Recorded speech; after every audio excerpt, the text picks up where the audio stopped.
What's going on, everybody, and welcome back to Exploring Investments with Justin.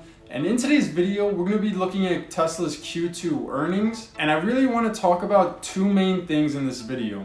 The first being where the company stands financially and what the global issue impact was on their Q2 earnings. And the second thing I want to talk about is where they stand in terms of their overall growth moving forward, because I do think it's important to look at how they're executing on their vision moving forward. So be sure to let me know in the comment section if you have a position in Tesla and what you'll be doing with your shares. And be sure to hit that like and subscribe button because I will be putting out more Q2 earning review videos. So with that being said, let's jump right into today's video. So looking at the summary for this quarter, we can see that even though their Fremont factory was shut down for half of Q2, they still managed to have their fourth consecutive quarter of GAAP profit while generating positive free cash flow of over $400 million. And I'll get into why that's such a big deal in just a sec, but the even bigger highlight in my opinion is the fact that they'll be building 3 new factories at the same time, stating in their Q2 report, production output of our existing facilities continues to improve to meet demand, and we are adding more capacity. Later this year, we will be building 3 factories on 3 continents simultaneously. So their growth over the next 5 years is going to be absolutely ridiculous. They've already built another gigafactory overseas in China and now have the experience to know what they need to do to not only build the factories in record time, but also ramp up much quicker and efficient with each factory that gets completed. Now, if we turn to the financials for this quarter, we'll see that their total revenue stayed about the same quarter over quarter, only growing 1%, and year over year revenue actually shrank 5%. But let's keep in mind that we are in the middle of a global issue that did force the economy to pretty much shut down for most of the second quarter, not to mention the fact that their factory in China was also shut down for 3 months. So for them to only be down 5% year over year is pretty good considering all the other auto manufacturers were down massively. Now, the number everyone was waiting to see is the GAAP net income, with Tesla reporting $104 million in profit this quarter. Now, this is big news because this checks off the last box needed to be put in the S&P 500. Now, it is important to remember that just because they meet all the requirements doesn't mean they'll be put in the S&P. They still need to be approved by the S&P Index Committee, and while this is likely to happen,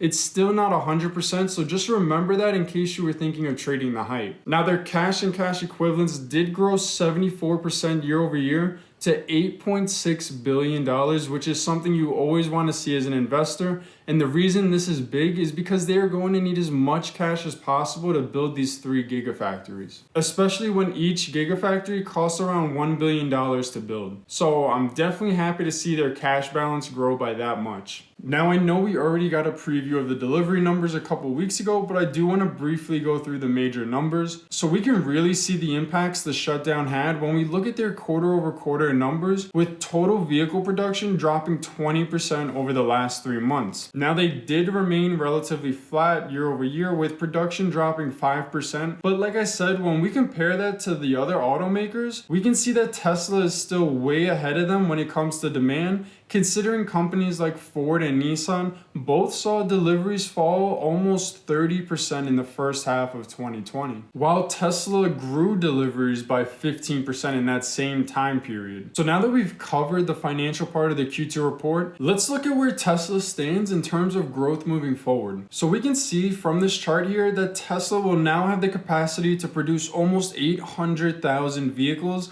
and this doesn't even include the Berlin Gigafactory or the new Gigafactory that was just announced today in Austin, Texas. So in my opinion, I see Tesla producing well over 1 million cars by the end of 2022, which means they will be growing revenues for years to come. Now, I believe personally that the self-driving technology Tesla provides is what will make them stand out from the rest of the competition. So in Q2, we can see that Tesla made progress with their traffic light and stop system, stating that the system is becoming more robust as we continue to collect more data from our customers driving through intersections. As of Q2, our full self-driving equipped cars will either stop at an intersection or drive through it without driver confirmation when it's deemed safe to do so. And this data collection is what separates them from the rest. Tesla has collected over 3 billion miles miles of self-driving data. And the best part is they get paid to collect this since they have vehicles on the road today that are using self-driving technology. And when you compare this to the next closest competitor, which is Waymo, they've only collected about 20 million miles of data on public roads as of January of this year. So already Tesla is so much further ahead in self-driving technology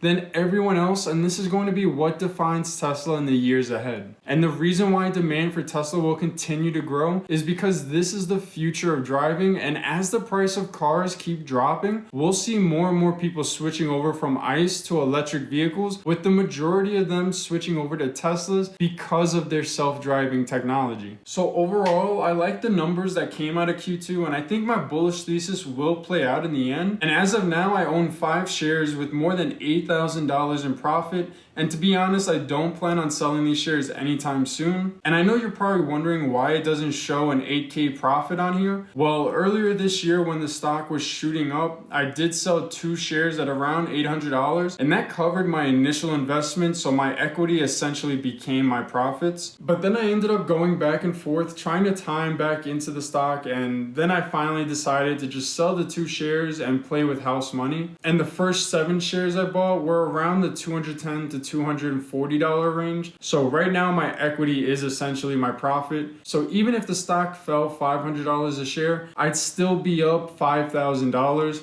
So I do feel perfectly comfortable holding this stock for the next 10 years. So like I said, I do think Tesla's Q2 earnings came in pretty good, and it's definitely a good sign to see that they're still on their growth track. And this is really why I believe in this management team. I know a lot of people don't like Elon Musk, but I personally think he's a really good innovator, and I do believe in his vision over the next 10 to 15 years. So I will be in this stock for the long term. So be sure to let me know in the comment section down below if you have a position in Tesla and what you'll be doing with your shares. And if you don't, be sure to let me know what your entry price would be, because I'm curious to hear what you guys think of Tesla. So be sure to join and help build a community where you can request videos for me to do on YouTube, as well as talk with other members about the stock market and stock related news. So with that being said, I want to say thank you guys for watching.